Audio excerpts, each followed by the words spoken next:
Ai, sincero.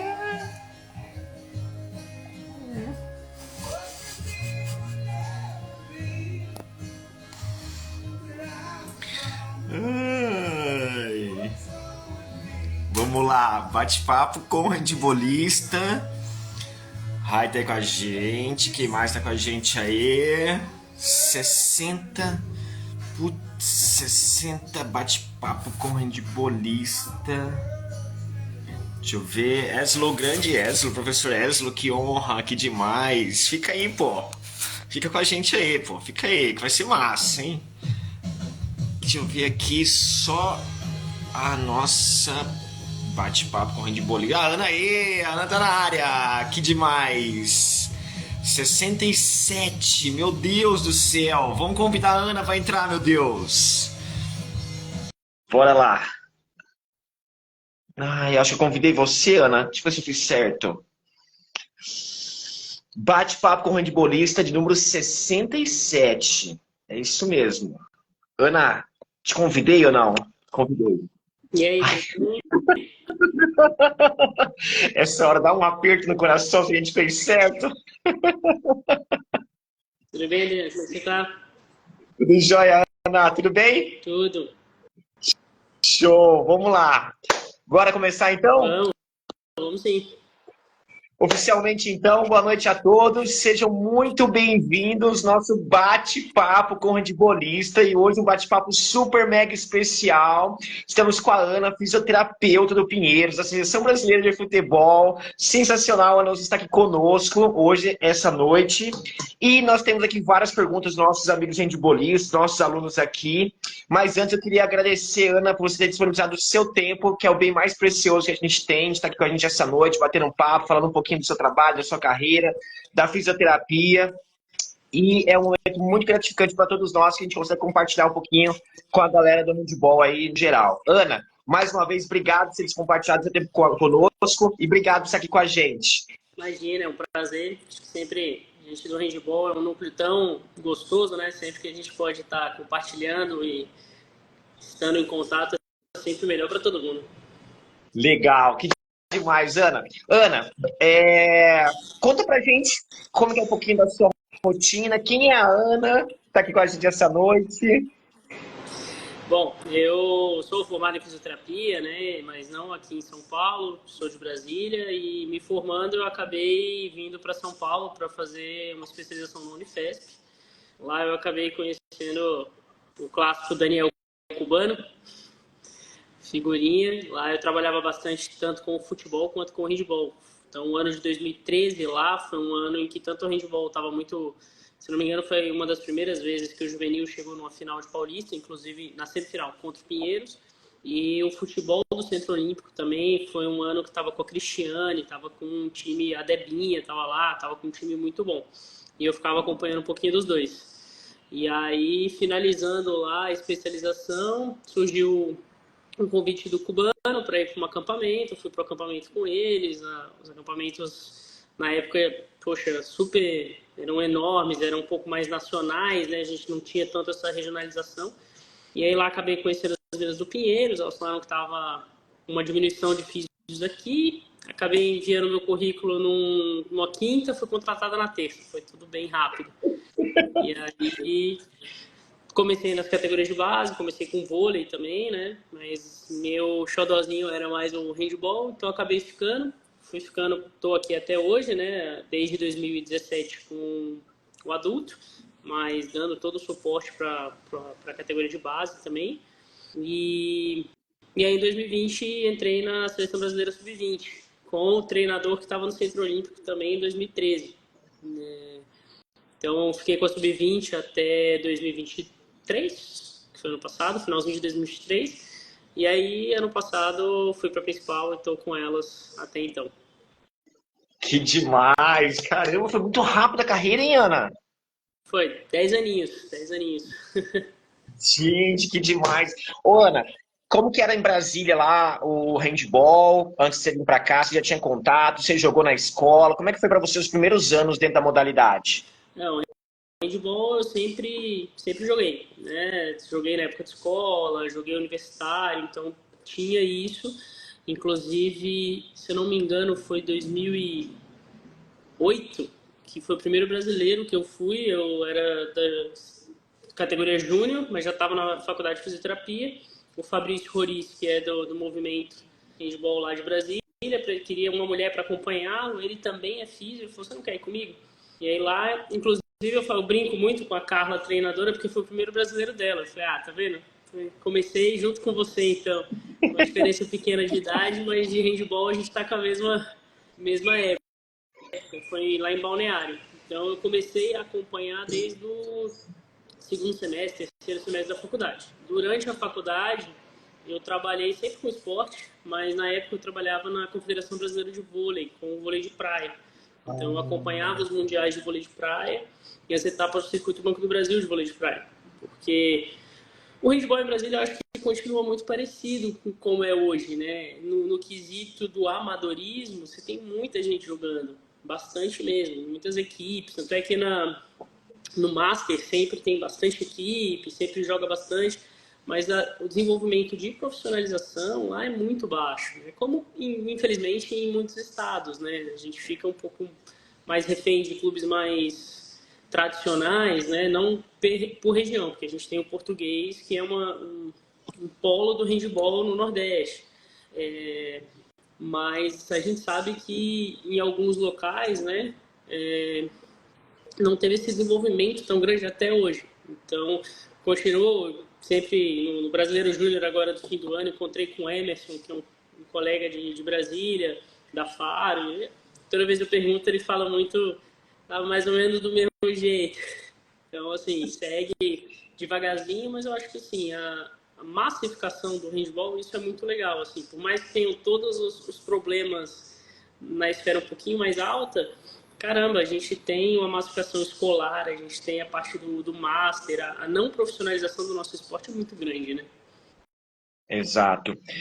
Ô, Ana, depois você veio para São Paulo, aí tu fez uma pós-graduação, e aí as coisas foram acontecendo assim muito rápido até você chegar hoje no Pinheiros, né, que é um dos principais clubes hoje do Brasil, né, olímpico, e um dos principais do handball aí, tem toda uma trajetória assim vitoriosíssima, né?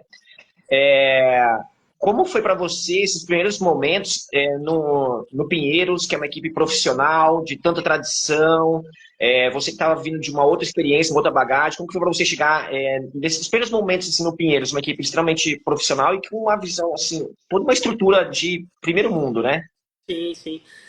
Isso eu tinha muito claro assim, na minha cabeça. Eu só iria ficar em São Paulo se fosse para trabalhar em clube. Porque clínica por clínica eu poderia estar numa clínica em qualquer lugar do país. Não é um desmerecimento às clínicas, mas a vivência de dentro de um clube ela é completamente diferenciada de uma vivência de qualquer profissional que está dentro de clínica, né?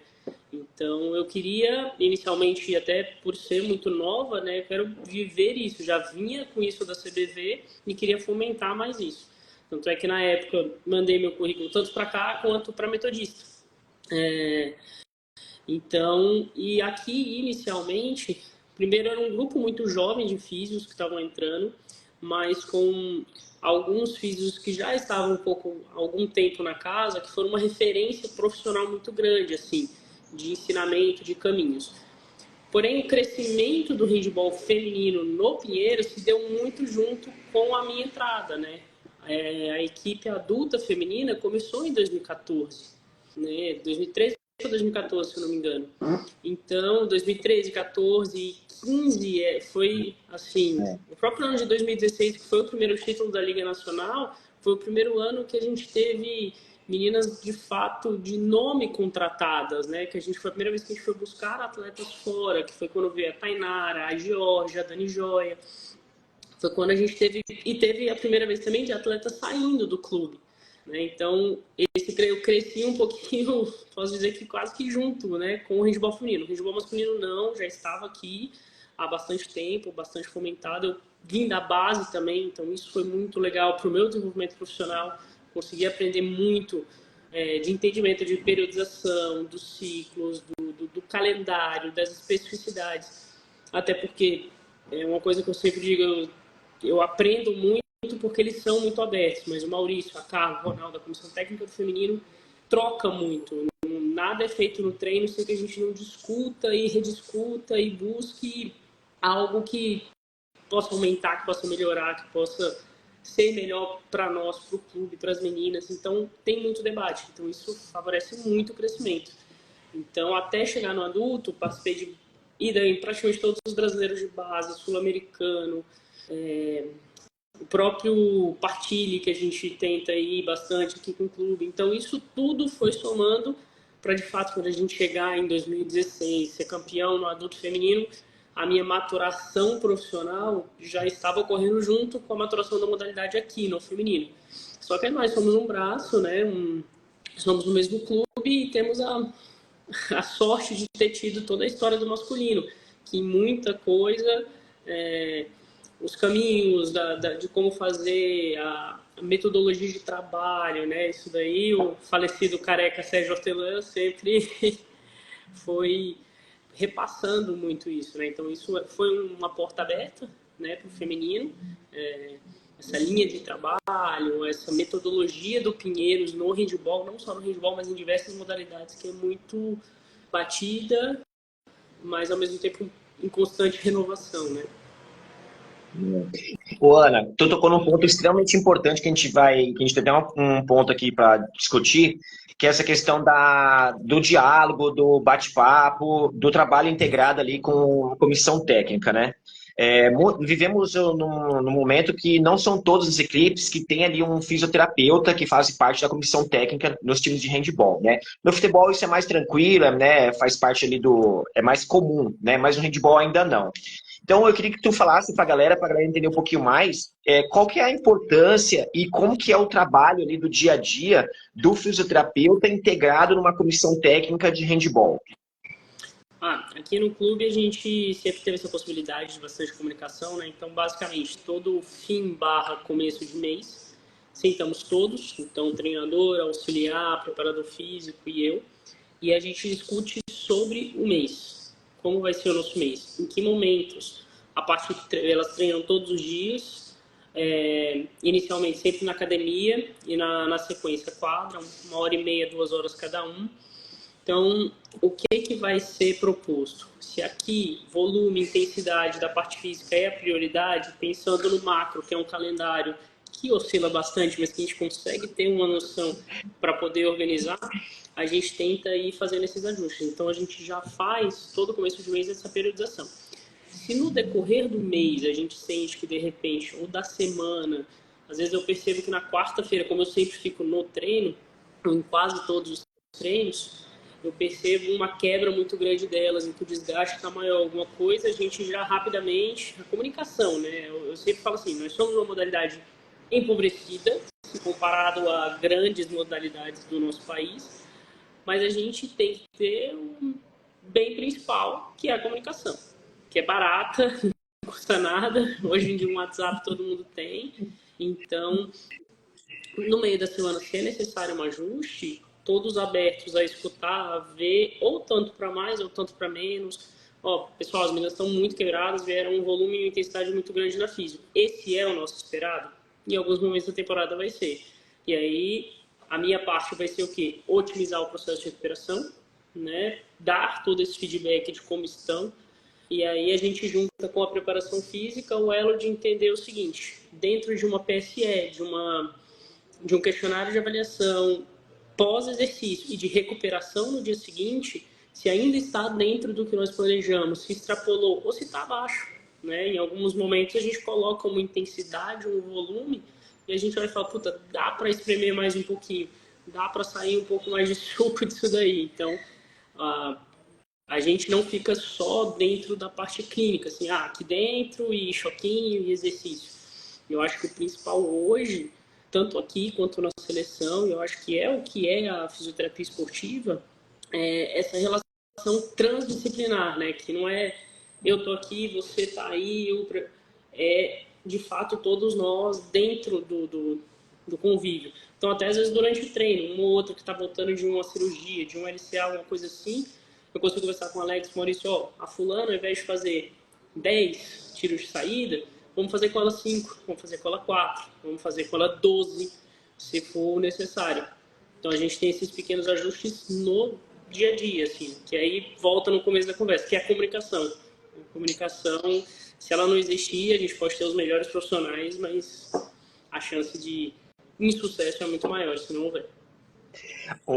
Ana, um ponto extremamente importante também que tu tocou agora é essa questão da integração, né, a comunicação entre os pares, daí, que fazem parte da comissão, e o trabalho que vocês realizam, né, de forma ali que tem todo um planejamento, uma periodização, que você consegue quantificar, trocar com os colegas. E a galera perguntou o seguinte, eu não tenho... Aqui a gente tem várias perguntas, tá? Eu vou transitar entre elas, para a gente não ficar muito na regrinha ali, as perguntas. A galera, essa é uma pergunta da Fabiane.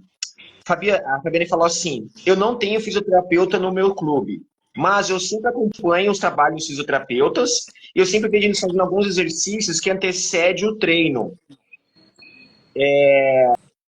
Como que eu posso fazer isso se eu tenho pouco recurso?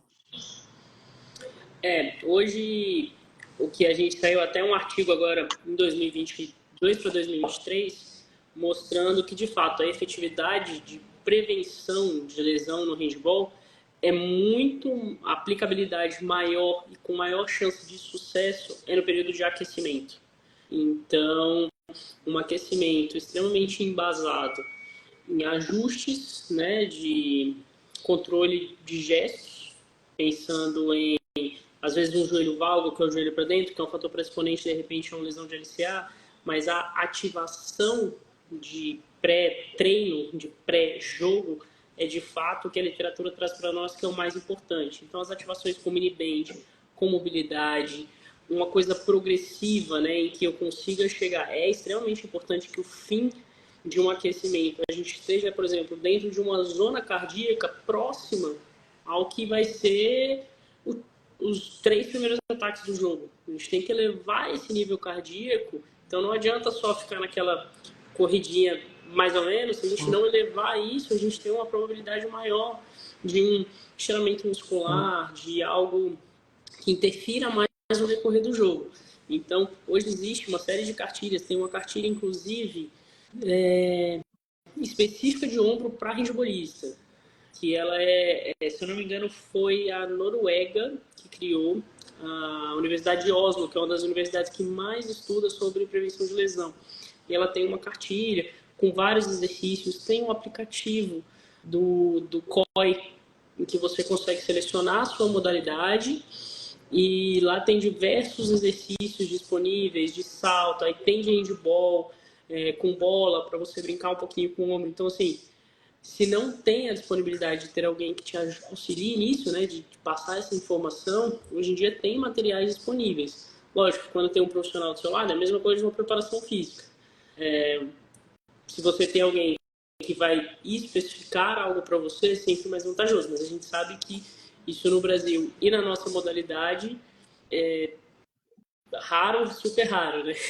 A gente já tentou ter algumas reuniões de físios que trabalham com handball, físios exclusivos de handball. Eu acho que hoje talvez a gente tenha 2, mas a maioria das vezes são parcerias, alguma coisa, eu sou físio, tenho uma clínica e posso atender os atletas, mas da pessoa estar dentro do clube, dentro da instituição, dentro da prefeitura, é um número menor. Mas tem esses materiais, tem esse material específico de ombro e tem esse aplicativo que é bem legal. Você pode separar por natação e níveis também. Mostra o nível tipo 1, 2 e 3, a evolução dos exercícios também. Aí tem para tronco, para membro superior, para membro inferior, é bem bacana. Show. Ô, Ana, tu pegou algum caso assim que foi extremamente desafiador para você, que você falou assim, putz, esse eu vou precisar realmente injetar muita energia, entregar muito, porque era um caso assim bem delicado? Conta pra gente alguma experiência. Eu acho que no dia a dia, hoje a gente tem atletas de uma idade um pouquinho maior, né? Então sempre o controle de carga tem que ser um pouquinho mais especial para essas atletas, principalmente as que vêm com lesão crônica, né? E referências na modalidade, mas que estão hoje acima dos 30 anos, então necessitam, tem um potencial de recuperação maior. Então acho que esse é o desafio diário, né? Eu sempre brinco, falo que as minhas veinhas, longe disso, mas é o desafio diário, assim, de ajudar a recuperar mulheres que fisiologicamente a gente sabe que estão num período de um acúmulo maior com dificuldade maior de recuperação. Esse é o desafio do dia a dia. E vem com lesões crônicas, né? Como todo atleta com 20 anos de carreira vai ter. Mas eu acho que pensando em algo mais assim cirúrgico, eu acho que o caso mais complexo que eu tive até hoje foi o da Mary, a Mariana Rafaela, que agora está com uma nova lesão no outro joelho. Mas a Mary machucou, ela tinha 16 anos, a primeira lesão dela foi num sul-americano, se não me engano, no Brasil e Argentina, em que o tênis dela travou e ela girou completamente em cima do joelho. A lesão mais grave que eu já tive, ela arrebentou praticamente tudo, tanto é que ela precisou de 2 enxertos, não só um enxerto, né? Para quem é da área, ela teve uma lesão do ligamento cruzado, a lesão dos meniscos e lesão de canto póstero superior, uma lesão um pouquinho mais complexa de reabilitação. E isso com 16 anos, com a cabecinha ansiosa de uma criança de 16 anos, né? Mas ao mesmo tempo com a ânsia também de querer voltar, de saber do potencial que ela tinha e que a gente conseguiu devagarzinho vendo que não seria um empecilho para ela. Tanto é que, se eu não me engano, ela reabilitou em 2018, 2019 e teve uma carreira brilhante nos anos de júnior. Foi a nossa principal atleta no ano passado, né? Jogou muito bem e aí, infelizmente, com uma fatalidade, a adversária caiu em cima do outro joelho dela e aí ela machucou agora. O outro tá aí com 5 semaninhas de pós-operatório, mas ela, de gravidade de lesão, até hoje foi a mais grave. Entendi. Ô, Ana, vamos torcer para dar tudo certo para que ela volte logo para as quadras novamente. Ô, Ana, o Roberto perguntou aqui a questão das superfícies instáveis, né? O Bosu ali. Como é que você trabalha com esses instrumentos, com superfícies instáveis ali? Esse mesmo artigo que eu estava comentando, que saiu no finalzinho de 22, começo de 23, ele fala também que um dos melhores estímulos para prevenção de lesão do ligamento cruzado anterior é a questão de equilíbrio. Tanto o equilíbrio muscular, né, que é você ter a cadeia anterior muito parecida, no mesmo balanço de força com a cadeia posterior, né? Então, basicamente, seu quadríceps ter uma relação de força muito boa com a sua posterior e com o seu glúteo, por exemplo. Então, a gente tem as estabilizações tanto frontal, posterior e lateral. Mas as superfícies instáveis eu gosto, utilizo elas aqui, mas como tudo, eu acho que dentro do esporte, o princípio da especificidade. Então, a gente sabe que a gente não tem um padrão de quadra. Se a gente não tem um padrão de quadra, é importante também eu fazer trabalhos tensórios motores unipodais, então só uma perna numa superfície dura, que a gente tem quadras que são quadras de cimento. Eu não vou ter uma quadra tão fofa como um Bosu, mas a gente tem quadras que são muito mais fofas do que outras por conta dos tapetes e tudo mais. A gente sabe que tem quadra que tem buraco, então quadra que escorrega mais, quadra que escorrega menos. Então a gente tentar colocar algo lógico, que sempre dentro de uma zona de proteção. Não adianta eu pedir para a menina, por exemplo, saltar de ponta e querer cair em pé em cima de um Bosu. Não tem especificidade nenhuma nisso. Mas ela poder dar o passe, ajudar a trabalhar tronco, equilíbrio de tronco, que é algo que interfere muito na lesão de joelho. Em cima de um Bosu, só o passezinho é interessante.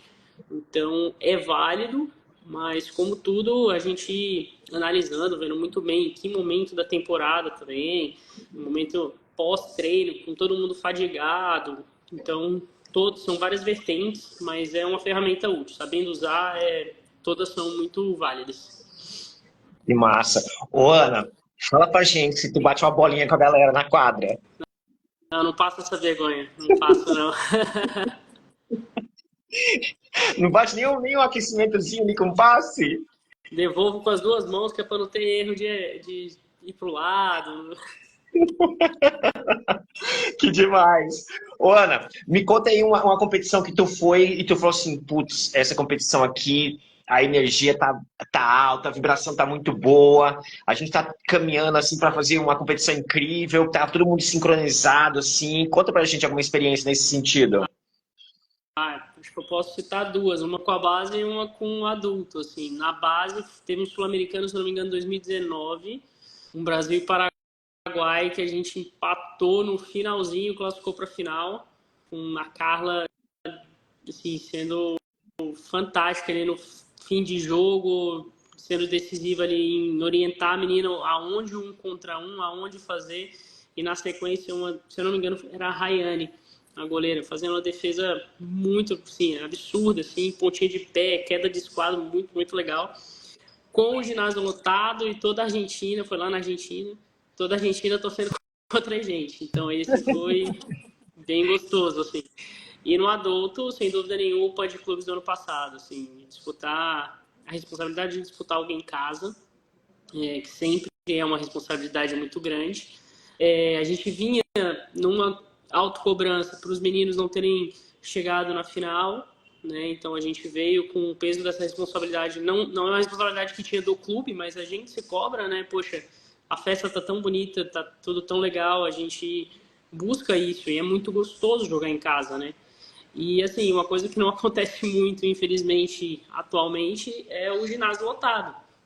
E na final do Pinheiros com o River, o ginásio estava lotado, a torcida fez uma festa muito bonita, muito bonita. Toda a parte de produção do clube foi muito legal. 4 bolas atrás, fim de jogo, ali também toda a conversa entre a comissão técnica para meter aquele 7-6 e empatar o jogo e ir para a prorrogação. Esse jogo também vai ser difícil de esquecer, eu acho que não vai ter como esquecer não. Ô, Ana, de vez em quando dá vontade de dar uns pitacos assim, ó, põe tá fulano, vai, troca. Na base, muitas vezes, às vezes até acontece, porque quando eu ia com a base, diversas vezes era eu e o treinador. Então, isso já acontece nos quesitos físicos, né? Do tipo, ó, fulana tá morrendo, e aí a gente pode perder uma bola importante no ataque ou na defesa. Mas algumas vezes também sentir um pouco, como elas estão no banco, né? Às vezes você vê que tem uma que tá branca, por já ter 10 anos aí trabalhando com eles, às vezes só de olhar já assim, ele vai querer botar ela daqui a pouco, só que eu já senti que ela não tá muito bem. Então, entra no quesito da comunicação, né, que a gente falou no comecinho, essa comunicação persiste. Não, ali dá um chacoalhão antes de botar, dá uma conversada, e assim, se tem mais gente, então, se, por exemplo, eu percebo que tem alguém mais branca, assim, mais assustada com o jogo, nisso o auxiliar já vem, já cola, já passa algumas informações, algumas coisas, porque a gente precisa, o handball é muito rápido, né? Então, isso faz com que a gente tem que estar atento o tempo inteiro a tudo, porque uma troca, 2, 3 ataques, muda o jogo. Exato. Ô, Ana, tu tocou num ponto bem importante no comecinho da live, que é essa questão da organização, da sessão de treino, do planejamento. Eu queria que tu falasse um pouquinho mais detalhado agora, essa questão da organização da sessão. Como é que começa a sessão? E como é que vai desenvolvendo ela ao longo do dia, assim, da sessão? Como é que vocês se organizam? Compartilha com a galera, por gentileza. Numa rotina geral, normalmente as meninas que precisam de fisioterapia já vêm para fisio à tarde, né? Eu tento só colocar quem é pós-operatório em um determinado horário, quem não é pós-operatório em outro. Até porque a fisioterapia aqui ela é grande, nós estamos em 11 fisios. Então a gente tem que, não, é uma coisa que a gente sempre fala, não dá só para olhar para o micro. Se eu olhar só para a minha modalidade, eu preciso sempre olhar para o macro. Eu preciso ter noção de que horas o judô treina, que horas que é melhor eu encaixar uma menina que é uma coisinha mais específica, o vôlei. A gente se entende muito nesse quesito aqui no clube também, então a prioridade. Então hoje o clube está na Superliga e na NBB e a gente só está na pré-temporada, então a prioridade vai ser um pouquinho o basquete e um pouquinho o vôlei por estarem nas competições nacionais. Semana de Finkel, semana de Troféu Brasil, que aí tem a natação e o atletismo tem um volume maior aqui. Isso aí a gente vai ajustando no decorrer do ano. A comunicação entre eu e os outros 10 físicos. Então as meninas vêm para físico, quem tiver necessidade.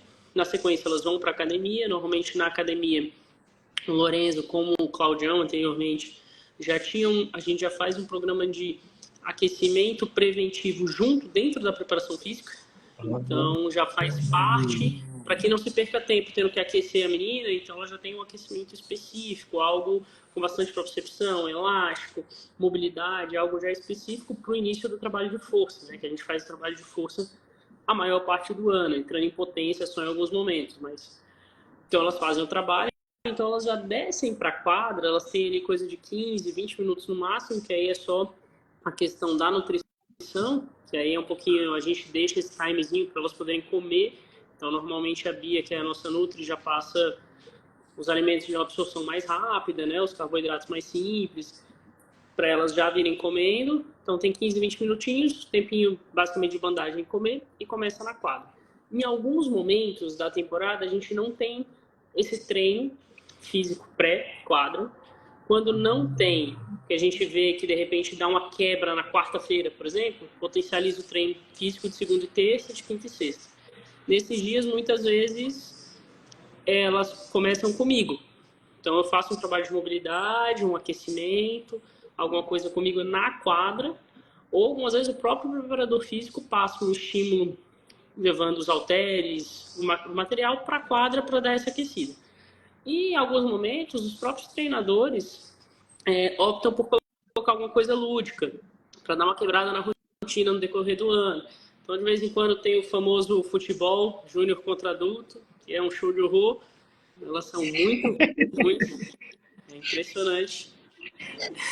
Mas que aí entra um pouquinho do fator psicossomático, emocional também. Você aquece, você corre, você brinca, você já começa o treino normalmente de uma forma mais leve. E no decorrer de uma temporada que começa dia 1º de fevereiro e vai até dia 20 de dezembro, algumas vezes a falta de especificidade é muito mais válida do que o maçante, elastiquinho, mobilidade, cada duas com a bola, essas coisas. Então, de uma maneira geral, a rotina delas de evolução é essa. Aí dentro da parte tática, aí varia muito de acordo com o que vai ser proposto para a semana, para o jogo, para o adversário. Ana, até o Ronaldo aqui, ele colocou uma situação bem interessante para nós. Manda um abraço para o professor Chico, de São José dos Campos, mandou um abraço aí, sensacional. Maravilhoso. Ô, Ana, o Ronaldo colocou uma situação aqui muito interessante, que é essa questão da... Eu acho que ele é até fisioterapeuta também, ele não colocou aqui. Mas ele falou assim, antigamente a gente via que o fisioterapeuta, ele só atuava ali quando tinha alguma lesão, quando o cara tava já tinha uma lesão e ele precisava de uma recuperação e o fisioterapeuta ele era acionado. E hoje o fisioterapeuta ele já não é mais só essa questão do pós-operatório, do jogador lesionado ali, né? Eu queria que tu desse um pouco mais de ênfase nessa questão da importância do fisioterapeuta com os trabalhos realmente que não é só necessariamente quando tem uma lesão, né? Tu abordou bastante já, mas eu queria que tu desse uma frisada ainda maior. Por quê? Porque para nós aqui no handball, muitos alunos nossos aqui, é um sonho para eles ter um fisioterapeuta, né? Então é importante você contribuir com essa sua fala para a gente potencializar aí, né, a galera que vai estar vendo depois, os patrocinadores, os investidores, da importância realmente de ter um fisioterapeuta ali, né, no dia a dia, junto com a comissão técnica, né, que é de extremamente importante. A fisioterapia é um ramo muito novo, né? Eu acho que, assim, a gente está engatinhando ainda. Mas eu acho que hoje, de maneira geral, tudo na vida a gente passou a ver mais com um olhar mais carinhoso para toda ação mais preventiva. E quando eu digo isso, eu digo num macro. Antigamente você só ia no médico se você estava doente. Antigamente você... próprio seguro de carro, por exemplo. Você fazia seguro de carro para não usar, porque era só na hora que ele quebrasse. Hoje em dia o seguro de carro te busca de vê se você tiver bebido 2 vezes no ano, troca seu pneu, tem não sei o quê. Tem uma série de outras coisas, além do propósito inicial dele, que era só se você tivesse um sinistro, né? E a fisioterapia, assim como acho que a preparação física também, a gente vê muito... A preparação física durante muitos anos era corre, trabalho de força vai te deixar pesado. A gente tinha muita... a ciência vem mostrando para a gente, né? O quanto é válido esse olhar mais macro. Então, hoje, assim, eu falo, hoje a minha principal função não é reabilitar, ela é a menor. A minha principal função, ela é controlar a carga, junto com a preparação física, né?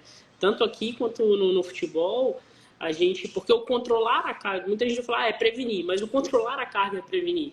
Se eu consigo otimizar alguma coisa dentro da rotina, onde eu sei que essa atleta vai sair 10 da noite, vai sair às 9, significa que talvez ela tenha 1 hora a mais de sono.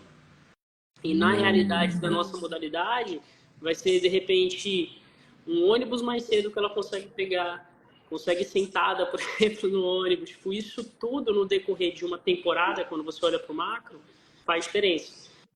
Hoje no handball feminino do Pinheiros, praticamente todas as meninas fazem faculdade. Então a gente acaba o treino 9h30 da noite, elas vão correr no jantar antes que o refeitório feche, que o refeitório fecha às 9h30, então a gente sempre tenta encerrar o treino antes, porque a gente sabe que pelo menos é uma refeição de qualidade que elas vão ter aqui, com opçãozinha de salada, opção proteica, os carboidratos, o básico elas vão conseguir ter.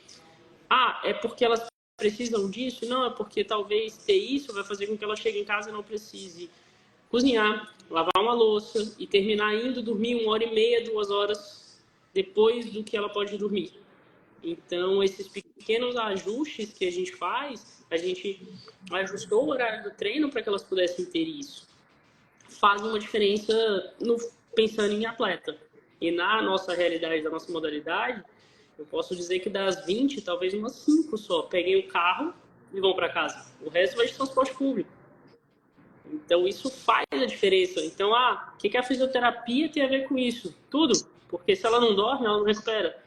Se ela não comer aqui, chegar em casa e comer uma pizza, quase todo dia uma pizza, um hambúrguer, uma besteira, vai ajudar na recuperação muscular, diminui a capacidade proprioceptiva, diminui a probabilidade de recuperação dela.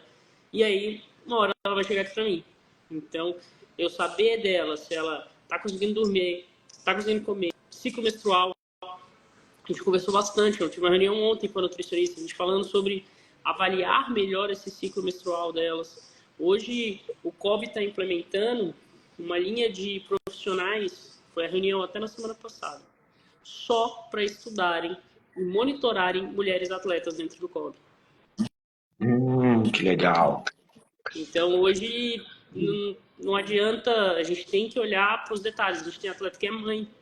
Atleta que é mãe é outra situação. Você vai pedir para ela dormir 8 horas, mas a filha dela acordar às 5 da manhã, não tem o que fazer.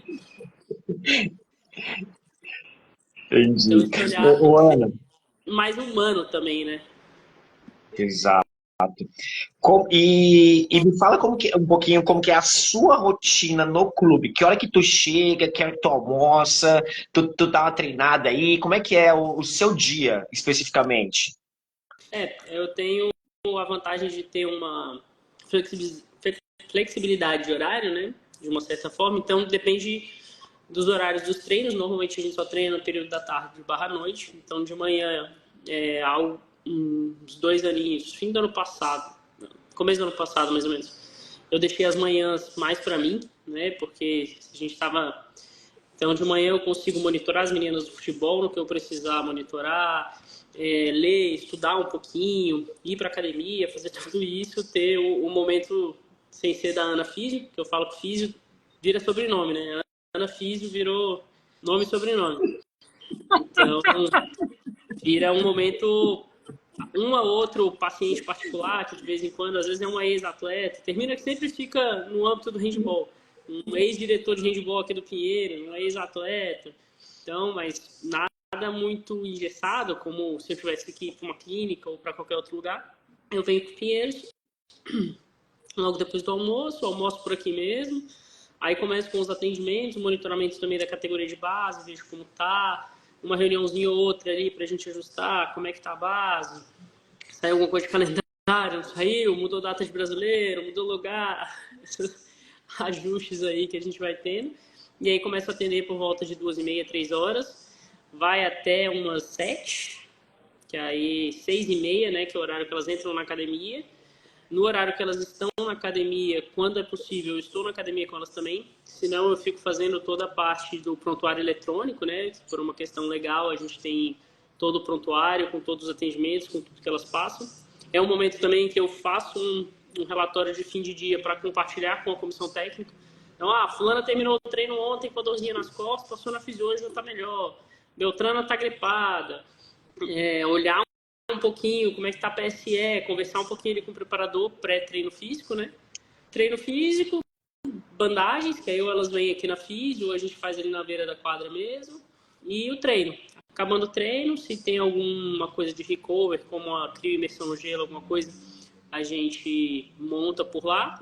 E aí, finalizando, aí é casa, porque aí já são 9h30, 10 horas da noite. Show! Ô, Ana, um ponto muito importante que tu falou aí, que é essa questão da recuperação dos atletas, né? Como que é a recuperação num período que está em competição? Naquele período, por exemplo, que a gente está ali em uma semana, em algum brasileiro, que a gente acaba jogando todo dia, né? E aquela loucura ali que, tipo, é jogo, jogo, jogo, todo dia tem jogo. E a recuperação num período que a gente está num período competitivo, mas ali eu tenho 2 ou 3 jogos, assim, espaçados ao longo da semana. Como é que é essa questão da recuperação nesses 2 períodos? Você deu para mim mais ou menos o cenário, um que eu tenho com handball e outro com futebol. Com o handball, o que a gente bate muito na tecla com elas é a importância da preparação física para aguentar essa sequência de jogos. Esse é o melhor recuperativo, sendo que ele, na verdade, é um preparativo, né? Então, se elas estão bem preparadas, elas sentem um pouco menos o acúmulo, né? Então, por diversas vezes, principalmente próximo aos brasileiros, nas categorias de base, a gente até, isso aí veio através da comissão técnica, né, dos treinadores da parte técnica mesmo, de colocar algumas semanas cheias, com treinos de aproximadamente 60, 70 minutos, com intensidade relativamente alta, com acabando elas indo para casa, já para descansar, já para ajudar a ter algo parecido com o estilo de um brasileiro de clubes, né? Mas, de maneira geral, quando a gente está na competição, a gente prioriza muito pela qualidade alimentar delas, que faz muita gente sabe hoje, a literatura mostra que não tem jeito. O que mais recupera muscular é dormir, comer e se hidratar. Por mais que eu leve bota de compressão, isso tudo potencializa, mas botas de recuperação, tudo isso vai potencializar. Mas se você estiver comendo, dormindo e bebendo e se hidratando, bebendo água, você vai estar com um nível de recuperação mais adequado. Então, a gente sempre, dentro da medida do possível, financeiro falando, busca as melhores opções de ingestão calórica para elas, né? Aí o pessoal da nutrição aqui do curso nos ajuda bastante. E o que é de rotina, a gente, se o jogo é à tarde, a gente sempre faz uma ativação no período da manhã. Bom, aí a gente pode colocar exercícios preventivos no início de brasileiro, já com mais elastiquinho. Se já está num momento mais cansado, a gente prioriza um pouquinho mais de mobilidade. Em alguns momentos a gente traz algumas coisinhas relacionadas um pouco a mindfulness, que é um trabalho mental, que entra junto com a preparação física, de controle de respiração, nas categorias de base. Se é o primeiro brasileiro, a gente sabe que tem a ansiedade da idade, então a gente tenta abordar um pouquinho isso nesses momentos. E aí jogo é jogo, tem que entregar tudo. E o pós-jogo a gente tenta buscar um gelo quando necessário. Quando eu estou nas competições, a gente tenta, dependendo da categoria, buscar uma bota de compressão, uma game ready, uma soltura, materiais que potencializam isso, né? Mas isso é mais para as equipes adultas, né? Mas o básico a gente sempre prioriza fornecer um sono de qualidade, né? Um bom local para dormir, comer bem, e a gente enche o saco delas o dia inteiro com relação à hidratação. Mas no futebol a gente tem isso, né? As 2 Copas do Mundo que eu tive a oportunidade de participar, a gente tem 2, 3 dias de recuperação. Então, pós-jogo, quem não jogou, as suplentes fazem o treino de campo. A gente consegue, com isso, levá-las mais para a academia. Então, a gente, num brasileiro, raramente a gente consegue financeiramente falando e pela logística, levar a atleta para uma academia. Se tem no hotel, às vezes assim, na final da liga, estávamos em um bom hotel, tinha uma boa academia, a gente consegue ir colocar esses exercícios. Mas dentro do futebol, não. Aí o dia seguinte, o D+1, né, que é o dia depois do jogo, e D-2, que é 2 dias antes do próximo jogo. Quem não jogou ou teve minutagem baixa, vai para campo, academia, e se não, no futebol, para a gente ter mais profissionais também, a gente faz mais assíduo o controle de pesagem, para ver o quanto teve de perda. A Tieme, que é a nossa nutricionista, faz a pesagem e na hora já fala para elas, quando acaba o jogo, o cálculo de quanto que ela tem que ingerir antes de dormir. Então, se perder 2 quilos, ela já faz o cálculo e já fala, ó, você vai precisar de 700 ml, 600 ml, e já dá o pós-treino.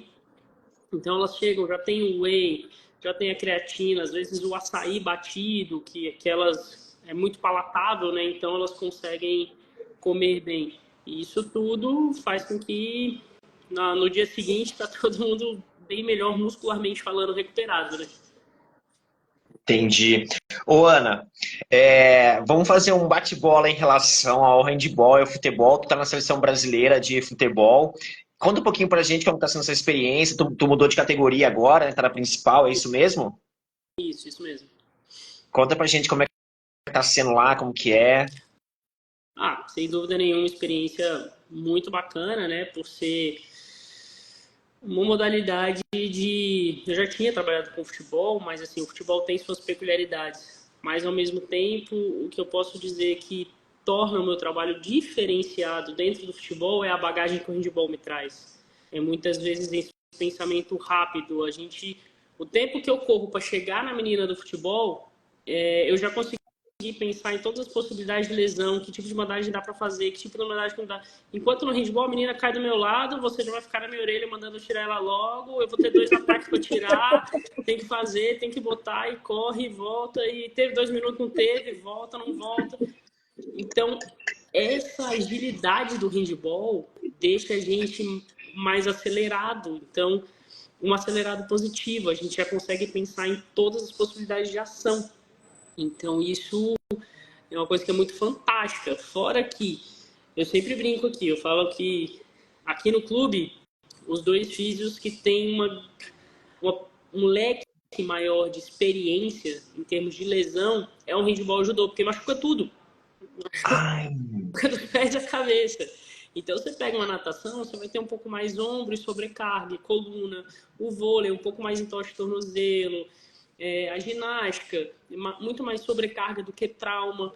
A gente tem cabeça, ombro, tornozelo, coluna. A gente tem que pensar em mecânica de salto, em mecânica de aterrissagem, em mecânica de mudança de direção, em contato com o adversário. E só o judô e o handball tem isso.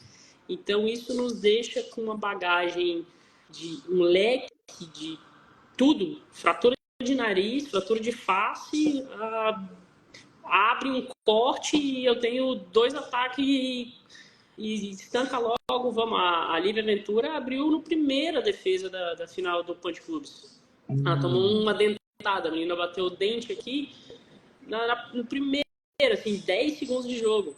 Então, assim, muitas vezes no futebol sai, vai pro vestiário, toma um ponto.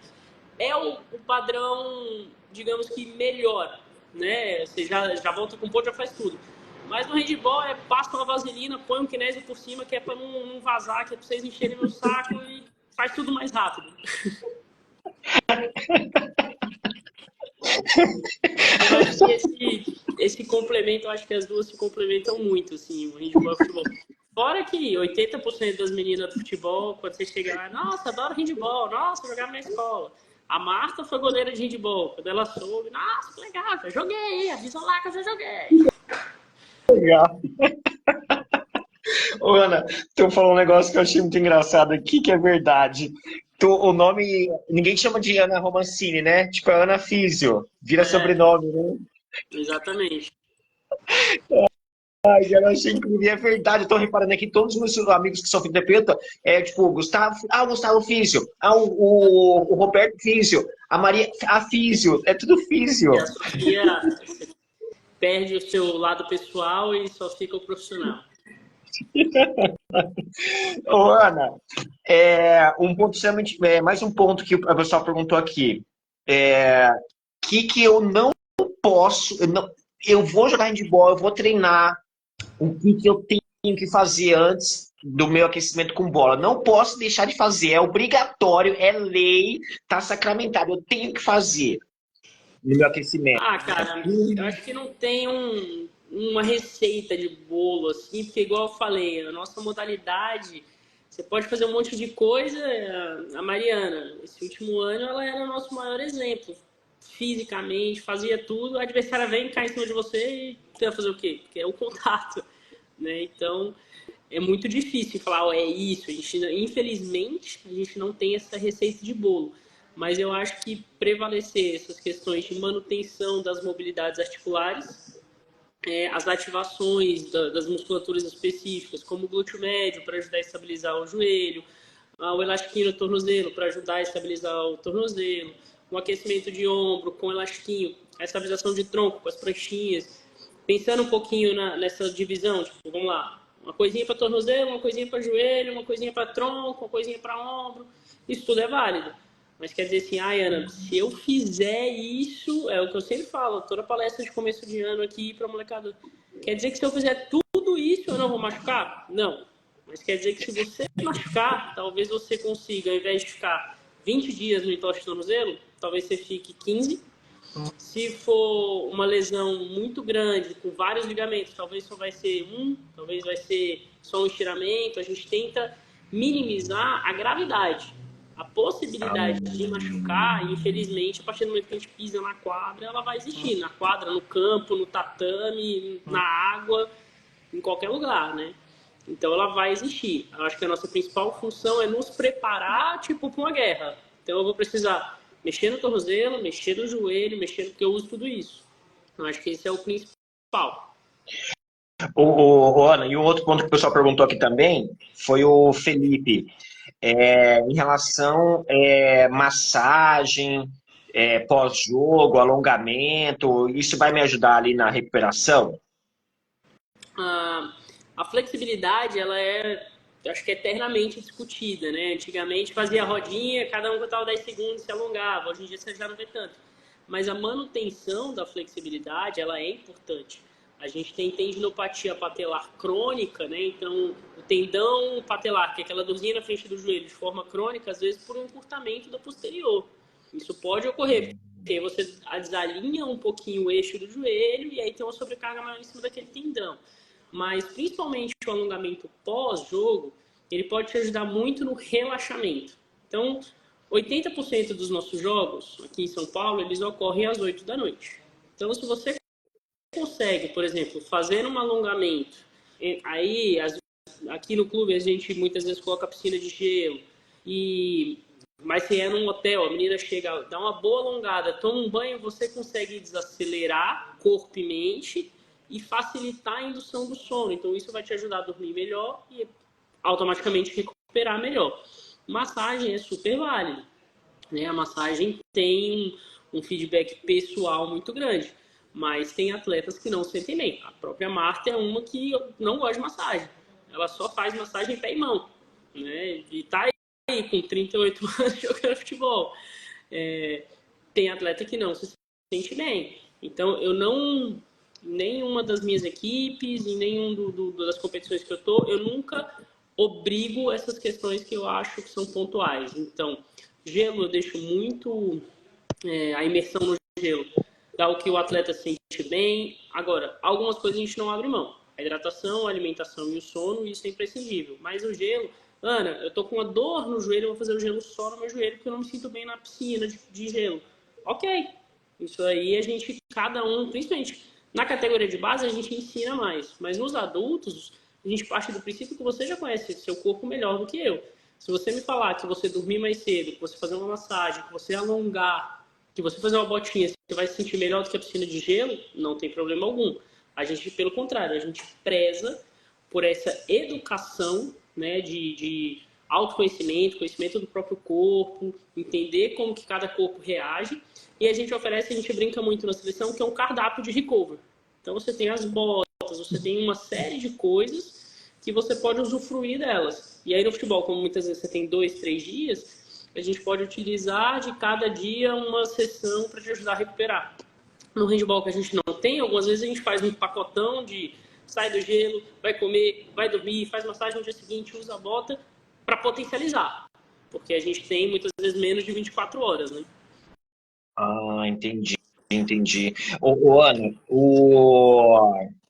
quais são os brasileiros do handball? A gente sabe que ali é 5 dias, 6 dias, e tu acaba jogando ali praticamente todos os dias, e todos os dias são jogos decisivos, né? São poucas as competições que a gente tem ali uma sequência de 2, 3 jogos, um descanso, 2, 3 jogos, né? Nesses momentos que são os jogos todo dia ali, tu falou ali da questão da alimentação, do sono, da hidratação, mas eu tenho o que eu posso também otimizar ali se eu não tenho ali algum outro material, algum outro profissional, eu não tenho essa estrutura, que é o que a gente vê na nossa realidade no Brasil. O que hoje se tem bastante são aqueles rolinhos de soltura, né? Esses rolinhos de soltura ajudam bastante. As próprias pistolinhas, que hoje em dia já estão bem mais acessíveis financeiramente. Então, você conseguir soltar a musculatura usando aquelas pistolinhas, isso vai ajudar.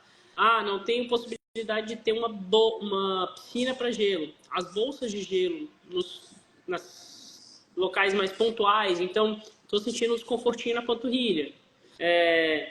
Uma dor anterior no joelho, em algum momento entender que existem momentos, até às vezes para uma compressa de água quente, se for uma contratura, que pode te ajudar a recuperar um pouco a musculatura, mas essa brincadeirinha de termo, né, que se você se sente bem, não há problema algum, essa questão da soltura, e aí utilizar, e uma coisa que a literatura traz bastante pra gente, é a recuperação ativa. Então, por exemplo, mesmo tendo jogo no dia seguinte, se o jogo for à noite, de manhã, você fazer uma mobilidade, fazer um bom alongamento, às vezes fazer uma bike 10, 15 minutos, onde você vai gerar uma vasodilatação, tanto central quanto periférica, fazendo com que o fluxo sanguíneo todo ao redor do corpo aumente um pouquinho, favorecendo a recuperação do músculo, porque você não está deixando ele ali em homeostase. Você está dando uma movimentada, então vai ajudar a limpar um pouco o sangue na região muscular que está um pouquinho mais sobrecarregada. Comer bastante, isso daí no dia pós-jogo, muitas vezes a pessoa não consegue comer muito bem, no outro dia um belo café da manhã, um belo almoço, regado com bastante carboidrato, isso tudo... Ah, não tenho nada, sou igual a arbitragem, né? Os árbitros vão, vocês e Deus. Então, a priorização por essas ações bem pontuais, tanto é que normalmente de manhã na academia dos hotéis vai estar gente e arbitragem, né? Então, o Pinheiros e 2, 3 árbitros, o Pinheiros e um delegado, aí daqui a pouco chega outro time, mais 2, 3 árbitros. Então, normalmente essa ativaçãozinha na manhã seguinte dá um gásinho. Que demais. Eu estou só botando aqui as recomendações da Ana para eu também ajustar aqui no nosso planejamento. Ana, é muito legal a fisioterapia. Eu trabalhei com futebol profissional durante muitos anos e eu tive vários amigos fisioterapeutas, né? E é muito legal porque você realmente tem uma troca ali incrível, né? Há 10 anos atrás, quando eu trabalhei com futebol profissional, a gente tinha muito aquela questão do campo, de estar junto ali do lado, né?